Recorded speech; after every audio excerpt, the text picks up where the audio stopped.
नमस्कार, मैं हूं योगेश राणा और आइए बात करते हैं मिशन उत्तराखंड 2022 पर। उत्तराखंड की राजनीति का आज का सबसे बड़ा सवाल यह है कि भाजपा और कांग्रेस में किस किस को टिकट मिलने जा रहा है। वैसे इससे भी बड़ा सवाल तो यह है कि इस बार किसकी सरकार बनने जा रही है, लेकिन इस सवाल का उत्तर भी तभी आएगा जब टिकट फाइनल हो जाएंगे। इसीलिए बड़ा सवाल यह है कि कहां से किसको टिकट। आइए बात करते हैं। बात भाजपा से शुरू करें तो भाजपा ने प्रदेश की 70 सीटों को ए बी सी कैटेगरी में बांटा है। ए में वो सीटें आती है जिस पर मौजूदा विधायक का टिकट पक्का माना जा रहा है, यानी यहां पर विधायक की परफॉर्मेंस पार्टी की नजर में बहुत अच्छी है। बी में वो सीटें आती है जिस पर सिटिंग विधायक को टिकट देने पर पार्टी में एक राय नहीं है, संशय है, यानी यहां पर विधायक की परफॉर्मेंस पार्टी की नजर में बहुत अच्छी नहीं है। और सी श्रेणी में वो सीटें आती है जिन पर 2017 में प्रचंड मोदी लहर में भी कांग्रेस जीत गई थी। साफ सी बात है, यहां पर बी और सी श्रेणी की सीटों पर बात करने का कोई मतलब नहीं है, क्योंकि उन पर अभी कुछ फाइनल ही नहीं है। इसीलिए ए श्रेणी की सीटों पर बात करते हैं। कहां से किसका टिकट तय माना जा रहा है, इस पर अमर उजाला ने एक स्टोरी दी है और इस स्टोरी के आधार पर और कुछ मेरी जानकारी के आधार पर आइए बात को आगे बढ़ाते हैं। ए श्रेणी में 33 सीटें भाजपा ने शामिल की है।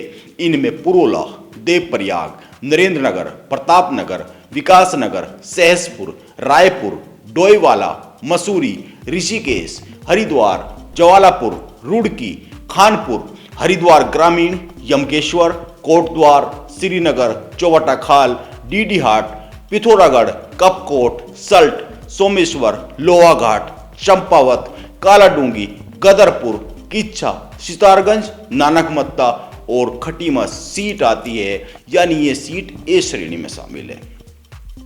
इन सीटों पर भाजपा खुद को मजबूत मानकर चल रही है और पहली सूची में इन्हीं सीटों पर उम्मीदवारों की घोषणा की जा सकती है।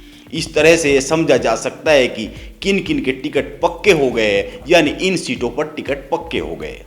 इनमें सीट के हिसाब से देखें तो मुख्यमंत्री पुष्कर सिंह धामी, हालांकि उनका तो पक्का ही रहना है, इस पर तो बात ही नहीं की जानी चाहिए, लेकिन फिर भी टिकट तो घोषित होगा ही।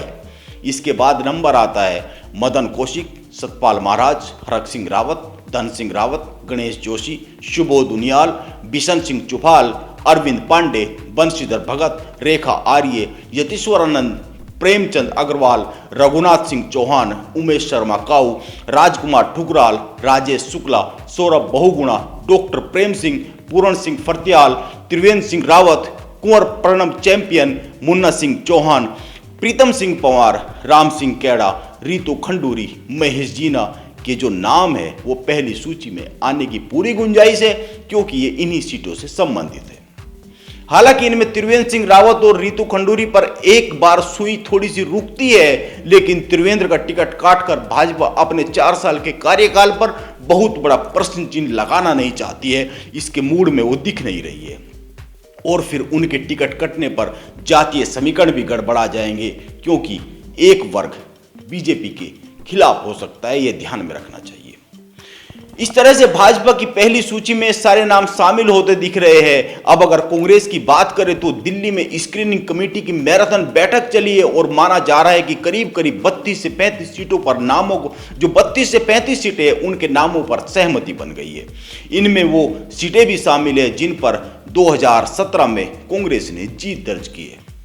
इन सीटों की बात करें तो गंगोत्री से विजय सजवाण, बद्रीनाथ से राजेंद्र भंडारी, थराली से जीत राम, केदारनाथ से मनोज रावत, देवप्रयाग से मंत्री प्रसाद नैथानी, प्रतापनगर से विक्रम सिंह नेगी, टिहरी से किशोर उपाध्याय, चक्राता से प्रीतम सिंह, विकासनगर से नवप्रभात, धर्मपुर से दिनेश अग्रवाल, राजपुर से राजकुमार, भगवानपुर से ममता राकेश, पिरान कलियर से फरकान अहमद, मंगलोर से काजी निजामुद्दीन, यमकेश्वर से शैलेंद्र रावत, पौड़ी से नवल किशोर, श्रीनगर से गणेश गोदियाल, चौबटा खाल से राजपाल, कोटद्वार से सुरेंद्र सिंह नेगी, धारचूला से हरीश धामी, कपकोट से ललित फरतवान, द्वाराहाट से मदान सिंह बिष्ट, रानीखेत से कर्ण मेहरा, सल्ट से गंगा पांचोली, सोमेश्वर से राजेंद्र बाराकोटी, अल्मोड़ा से मनोज तिवारी, जागेश्वर से गोविंद सिंह कुंजवाल, चंपावत से हिमेश खरकवाल, हल्द्वानी से सुमित हृदय,